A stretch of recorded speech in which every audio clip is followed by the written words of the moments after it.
Hey, Andrew here from mynexttablet.com. Today with an unboxing of the brand new Apple iPad Pro 2021 generation with the new Apple M1 processor.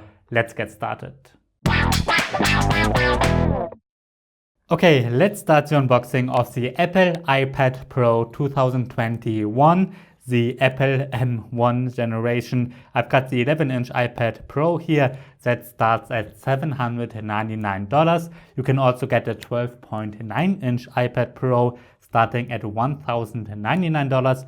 And if you want, you can spend up to $2,399 for 2TB, 5G, and the 12.9-inch iPad Pro, which is not available in Germany yet where I am. I pre-ordered the bigger iPad Pro, but yeah, it will be shipped in a couple of weeks. So let's unbox the 11-inch iPad Pro, and inside we get the tablet first. It looks exactly like its predecessor. Then we get the quick start guide, some stickers, a USB-C cable, and a USB-C charger. And that's it. Apple is not including anything else. As usual, since I shot the first part of this video, a couple of hours have passed already. I connected my Apple account, downloaded a couple of apps, the game, benchmarks, and played with it a bit already. It really does look exactly like the previous Apple iPad Pro, because the body of the 11-inch did not change at all, and that goes for most aspects of this tablet except for the internals. Inside runs an Apple M1 8-core CPU now, which is the same processor we get with the Apple MacBook Air, for instance. And together with that one, we get, depending on the version, 8 or 16 GB of RAM. And this is the first time that Apple actually says how much memory is inside the iPad Pro. You can get versions with 128 up to 2TB of storage, and all of them have 8GB of RAM except for the 1 and 2TB iPad Pros. They've got 16GB of RAM. You can see my Geekbench 5 comparison here, and the Apple M1 processor just beats all other tablets, and the graphics performance and especially the multi-core performance, both of them are quite a bit faster than the previous Apple iPad Pro 2020. And all iPad Pros, current iPad Pros, are much faster than the Samsung Galaxy Tab S7 Plus and the Microsoft Surface Pro 7, which are the flagship tablets running Android and Windows. So yeah, Apple sets the bar even higher than it did last year. But to be fair, Microsoft and Samsung still have to release their updated tablets for 2021. They haven't done that yet, so Apple is ahead a bit. I already did my Adobe Premiere Rush render test, where I always render on all devices that supported a 9-minute 4K video. And the results are a bit surprising, because even though the benchmarks show a much faster processor, in this test, the 2021 M1 iPad Pro is just a tiny bit faster than the previous generation. Much faster than the Samsung tablets or the Microsoft Surface Pro 7, but just a bit faster than the previous iPad Pro. And I guess that's because Adobe has not optimized Adobe Premiere Rush for the new M1 chipset yet. So I have to do another render test in a couple of weeks to see how it performs for my final review, and also use other apps to compare it with the previous iPad Pro generation. And basically the same goes for PUBG Mobile, which you can see here. It plays fantastic on the M1 iPad Pro, but the performance is pretty much identical to the 2020 generation with the A12Z processor. And that's because no game has been optimized for the higher graphics performance of the M1 chipset yet. So maybe we will see that in a couple of weeks. But right now, if you have the previous iPad Pro compared to this one, I don't think you will notice that much of a difference yet, but I'm sure you will be able to in the future. What you might notice though, if you use lots of apps, for example, if you're a photographer and you use Adobe Photoshop, Adobe Lightroom together with LumaFusion maybe, and then you've got some games running and use a lot of multitasking, maybe then you will see a difference because of the big RAM. But Apple has been very good with multitasking anyways, so yeah, we probably won't see that much of a difference here for most people either. So let's check out the design, and the design has not changed at all compared to the previous Apple iPad Pro, which I still use a lot. So we still get a metal body, which is just 5.9 millimeters thin. It weighs 466 grams. We get 2 speakers on one side and 2 speakers on the other side. And I still think that these are the best speakers you can currently get in a tablet. So it's a fantastic tablet for watching movies and listening to music as well.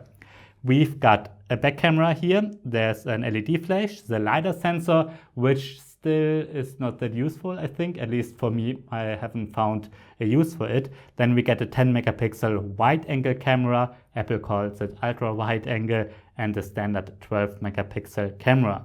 The Apple logo, a connector for the keyboards, and there we get a USB 4 port. It's USB-C, but it supports USB 4, including Thunderbolt, including a DisplayPort, and USB 3.1 as well.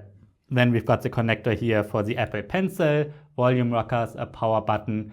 There is no Touch ID fingerprint scanner. Instead of Touch ID, we can use Face ID, which is on the side here, included together with the front-facing camera. And let's quickly demonstrate Face ID. It works very well, just as it did with the previous generation. But what's quite nice now is that this front-facing camera is a wide angle camera now. It supports 12 megapixels, and you can see it like this. It looks normal, but you can go even wider. So if you're having your family around, calling your grandmother, then everybody can fit into the picture. And if you're having a Zoom call, it can follow you around a bit, but I still have to test that for my final review. A downside of this camera is its placement. That's the only downside I can find with the front-facing camera, because it's here on this side. So if I'm holding it just normal in front of me, in landscape orientation, and I'm looking straight in the middle, and I'm using it just as I would, it does not look like I'm looking into the middle or into the camera. So Apple should have put the camera here, like many manufacturers have started to do about a year ago, because of current circumstances, of course. The screen stayed the same. It's still 11 inches. It's a liquid retina LCD display. That's what Apple is calling it.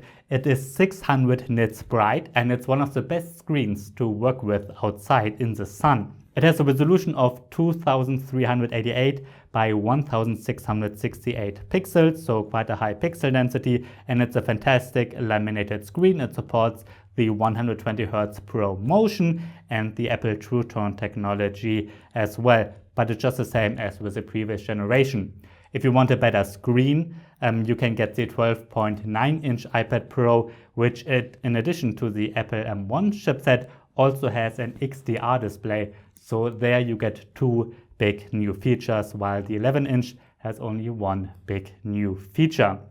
It supports the same accessories like last year's generation. I've got the Apple Pencil here, the second generation Apple Pencil. It was introduced with the 2018 iPad Pro. So if you're upgrading from that one, you don't have to get a new one. It works exactly the same, just as the previous one did. And it works with the same accessories, including the Apple Magic Keyboard that was released last year. This year you can also get it in white, and it works fantastic. It's quite an expensive accessory, but it works great. I like working with it. Now, if you get the 12.9-inch iPad Pro, you can get a different keyboard. Apple released a new version of the bigger keyboard, and because I pre-ordered the 12.9-inch one already, I already got the keyboard for it without the tablet, sadly. And yeah, there you can see the white version. So for the 12.9-inch one, there's a new Magic Keyboard. But as far as I've read, the previous generation will work too, but maybe it won't fit perfectly or something.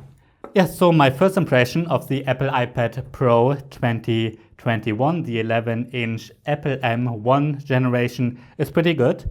I like the new better performance, of course, but besides that, it's basically the same tablet as last year. So if you've got the 2020 generation already, or even the 2018 generation, I don't think it makes much sense to get the new one, at least not if you are choosing the 11-inch. For the bigger one, at least you get another big feature, which is the screen. But for the 2021 one, I don't think it's worth it to upgrade. However, if you're looking for a new tablet and you don't have the previous iPad Pro, then I still think that this will probably be the best tablet of this year in the 11-inch category, because I think it's very hard for Samsung and Microsoft to beat this performance.